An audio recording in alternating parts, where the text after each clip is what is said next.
Hello everyone, teacher की online platform पर आप सभी का स्वागत है। आज बीपीएससी द्वारा जारी किया गया आंसर की का ऑब्जेक्शन का लास्ट डेट है और मैं आपको बता दूं कि मैं आपको इस वीडियो में 3 क्वेश्चन बताऊंगा। उन 3 क्वेश्चंस को आप ऑब्जेक्शन डाल सकते हैं और बिल्कुल ऑथेंटिक प्रूफ के साथ मैं बताऊंगा। और जो भी पीडीएफ है और जो बुक का कवर पेज है वो मैंने ऑलरेडी 100 KB में बना के टेलीग्राम पर अपलोड कर दिया है। वहाँ से आपको डाउनलोड करना है और ऑब्जेक्शन डाल देना है। कौन से क्वेश्चन से संबंधित कौन सी बुक है वो मैं आपको इस वीडियो में बताने वाला हूँ। तो सबसे पहले नंबर का जो क्वेश्चन है वो आप यहाँ पे देख सकते हैं, methaemoglobinaemia is caused by the drinking of water contaminated with. इसका जो सही उत्तर है वो होगा नाइट्रेट और इसका जो ऑथेंटिक प्रूफ है वो मैं आपको यहाँ पे दिखा दे रहा हूँ।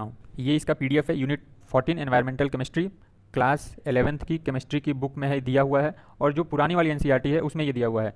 इस सेशन में इस चैप्टर को हटा दिया गया, इसलिए आप वहाँ पे लिख देंगे कि जो ओल्ड एनसीईआरटी क्लास 11th की जो केमिस्ट्री है उसमें यूनिट नंबर 14 में एनवायरमेंटल केमिस्ट्री चैप्टर है उसमें दिया हुआ है।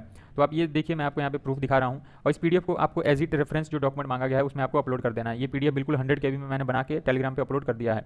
आप यहाँ देख सकते हैं नाइट्रेट दिया हुआ है, तो इसको आप वहाँ जाके अपलोड कर देंगे। साथ ही साथ मैं आपको ये बता दूँ कि इस बुक का कवर पेज भी अपलोड करना है, वो भी 100 KB में होना चाहिए, वो जेपीजी फॉर्मेट में होना चाहिए और ये जो रेफरेंस डॉक्यूमेंट है ये पीडीएफ फॉर्मेट में होना चाहिए। तो दोनों को मैंने इसी तरीके से बनाया है। ये पीडीएफ फॉर्मेट में हो गया और वो जो बुक कवर का पेज है जो वो आपका जेपीजी फॉर्मेट में होना चाहिए। वो भी मैं आपको यहाँ पे दिखा दे रहा हूँ कि कौन सी बुक आपको अपलोड करनी है।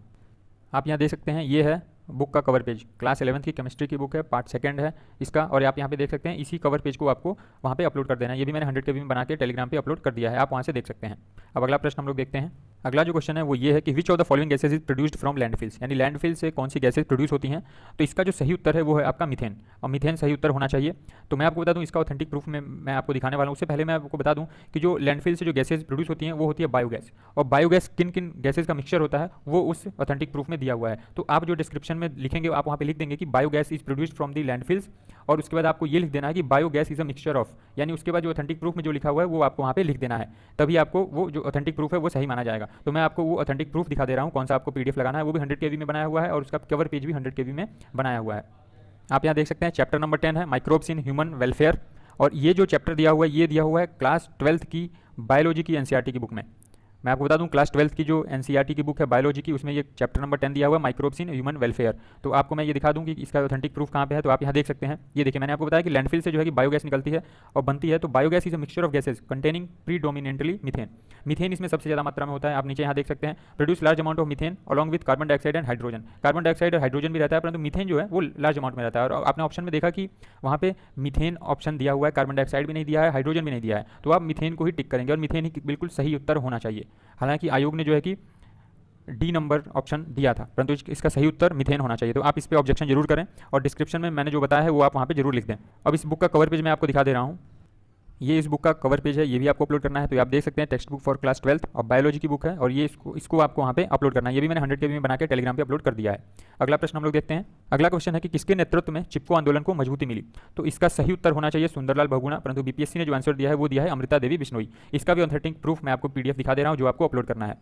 ये पीडीएफ है, आप यहाँ पे देख सकते हैं जो यहाँ पे लिखा हुआ है। आप यहाँ पे देख सकते हैं कि खेजड़ली के बलिदान के बाद 1973 में उत्तराखंड में महिलाओं ने वृक्षों की सुरक्षा हेतु चिपको आंदोलन चलाया, और ये जो आंदोलन चला ये सुंदरलाल बहुगुणा के नेतृत्व में चला था। आप जो डिस्क्रिप्शन है वहाँ आप इसको लिख देंगे, इंग्लिश में लिखिएगा।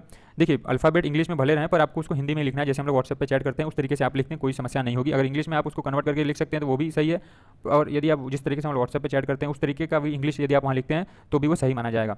तो आप ये समझिए, यहाँ वहाँ आपको लिखना क्या है कि आप ये लिख देंगे इसका सही उत्तर सुंदरलाल बहुगुणा होना चाहिए, क्योंकि इन्हीं के नेतृत्व में यह आंदोलन 8 वर्षों तक लगातार चला।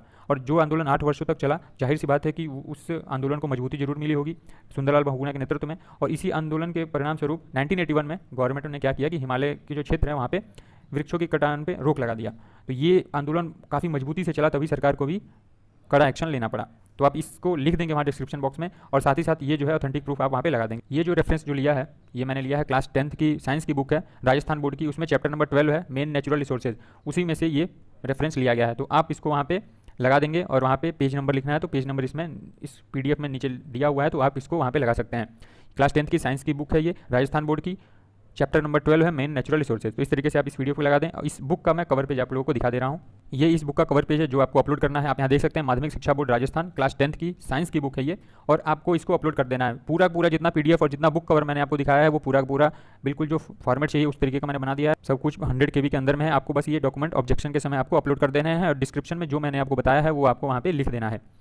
साथ ही साथ आपको टेलीग्राम चैनल ज्वाइन कर ले और वहाँ से आप लोग ये बुक कवर का जो इमेज है और जो वहाँ पे रेफरेंस का जो पीडीएफ है वो आप वहाँ से डाउनलोड कर सकते हैं। टेलीग्राम चैनल का लिंक जो है डिस्क्रिप्शन बॉक्स में दिया हुआ है। आप इस चैनल को सब्सक्राइब करके सपोर्ट जरूर करें। Thank you.